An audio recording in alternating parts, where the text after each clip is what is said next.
حضور نبی رحمہ علیہ الصلوۃ والسلام مکہ سے مدینہ کی طرف حضور ہجرت فرما رہے ہیں۔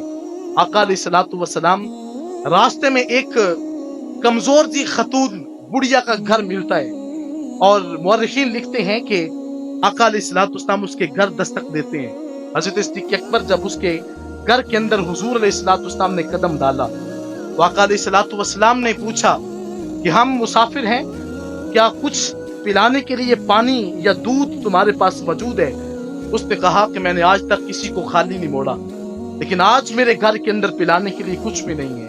حضور نے دیکھا ایک قریب لاکر سی اور کمزور سی بکری کھڑی تھی۔ پھر آقا علیہ الصلوۃ والسلام نے فرمایا اجازت ہو تو اس کا دودھ دھو سکتے ہیں؟ عرض کی حضور دھونا کیسے ہے، یہ تو کمزور سی ہے، چلنے کی طاقت رکھتی تو یہ ریوڑ کے ساتھ نہ چلی جاتی؟ حضور یہ تو چلنے کی قوت بھی نہیں رکھتی۔ میرا آقا فرماتے ہیں تو اجازت تو دے، اس سے دودھ لینا ہمارا کام ہے۔ مدینے والے آقا علیہ الصلوۃ والسلام نے مبارک ہاتھ کو اس لاغر جو ہے وہ بکری کے پشت کے اوپر اس کے اوپر ہاتھ پھیرا۔ روایت کے اندر ہے کہ اس لاغر سی بکری نے اپنی ٹانگوں کو کھول دیا۔ میرا آقا علیہ الصلوۃ والسلام نے بسم اللہ پڑھا، بسمک اللہم، اللہ کا نام لیا۔ حضور علیہ الصلوۃ والسلام نے اس کے تھنوں کو ہاتھ لگایا، وہ جس نے ایک قطرہ دودھ نہ دیتی تھی، پورے کے پورے گھر کے برتن بھرتے ہیں، حتیٰ کہ ہمسایوں کے گھر سے بھی برتنوں کو بھرا جاتا ہے۔ میرا آقا فرماتے ہیں یا ابا بکر، عرض کی جی یا رسول اللہ۔ حضور فرماتے ہیں جی بھر کے پیو۔ حضرت صدیق اکبر فرماتے ہیں میں نے جی بھر کے پیا۔ حضور نے خود بھی اس کو تناول کر دیا۔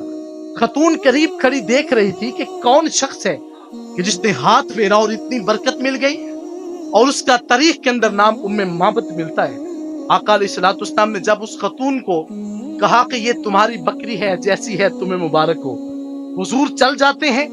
آقا علیہ الصلوۃ والسلام آپ نے جب چلے گئے تو ابو جو ہے وہ معبد جب واپس پلٹتے ہیں، انہوں نے پوچھا کہ یہ تو بکری دودھ دینے کے قابل نہیں تھی، گھر میں دودھ کا قطرہ نہیں تھا، یہ دودھ اتنا کہاں سے آیا؟ اب وہ خاتون کہتی ہے مجھے پتہ نہیں، دو مسافر آئے تھے اور غلطی یہ ہوئی کہ میں ان کے حسن میں اتنی گم ہو گئی کہ مجھے ان کا نام پوچھنا ہی بھول گیا کہ وہ کون تھا۔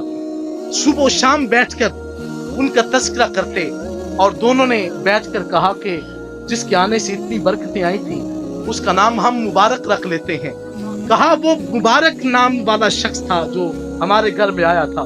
آقا جانی دو عالم علیہ الصلوۃ والسلام آپ نے جب جو ہے وہ حضور چل دیے، اب وہ رات کو بیٹھ کر حضور کے حسن کی باتیں کرتی ہیں۔ کہا اس نبی کا ہاتھ اتنا خوبصورت تھا کہ جب بکری کے اوپر پھیرا، بکری نے ٹانگیں کھول دی، دودھ اتنا اس نے دیا کہ اس سے پہلے کبھی دودھ ملا ہی نہیں تھا۔ آقا علیہ الصلوۃ والسلام کے مبارک ید کا اور ہاتھ مبارک کا جب اس کو نسبت ملی، حضور نبی رحمہ علیہ الصلوۃ والسلام آپ کے غلام حضرت صدیق اکبر میدان جو ہے وہ مقام قبا پہ پہنچتے ہیں۔ قبا سے میرے آقا مدینہ المنورہ جاتے ہیں۔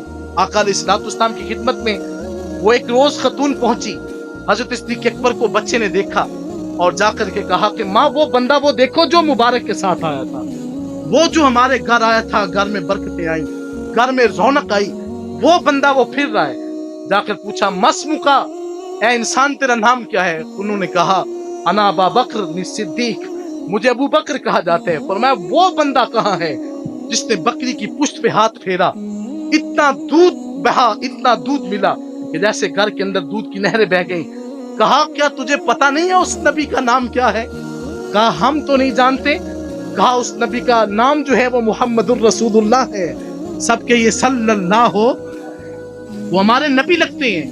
آقا علیہ الصلوۃ والسلام کی خدمت میں جب ان کو پیش کیا گیا، جا کے حضور کو دیکھا اور دیکھتی کہتی ہیں، عرض کرتی ہیں حضور آپ تو بڑی برکت والے ہیں، آپ تو جہاں جاتے ہیں وہاں پہ امن اور سکون ملتا ہے، اور آپ ہمارے گھر آئے، ہمارے گھر میں تو رونقیں مل گئیں۔ مدینے والے آقا علیہ الصلوۃ والسلام کا آپ کی وہ مبارک ہاتھ کی نسبت والی جو بکری تھی، وہ حضرت سیدنا عمر بن خطاب رضی اللہ تعالیٰ عنہ کے دور کے اندر جب قحط پڑتا ہے، عام الرماد کے نام سے اس کو یاد کیا جاتا ہے، اس قحط کے زمانے کے اندر بھی ہر جانور کا دودھ سوکھ چکا تھا، لیکن وہ بکری برابر دودھ دیے جا رہی تھی۔ یہ میرے آقا علیہ الصلوۃ والسلام کے مبارک ہاتھوں کا کمال ہے۔ آقا علیہ الصلوۃ والسلام کا ہاتھ جانور کو لگے وہ بھی فیض یافتہ ہو جاتا ہے۔ آقا علیہ الصلوۃ والسلام کی نسبت صحابہ کو ملی ہے تو آج قیامت تک صحابہ بھی حضور کے فیض بانٹتے ہوئے نظر آ رہے ہیں۔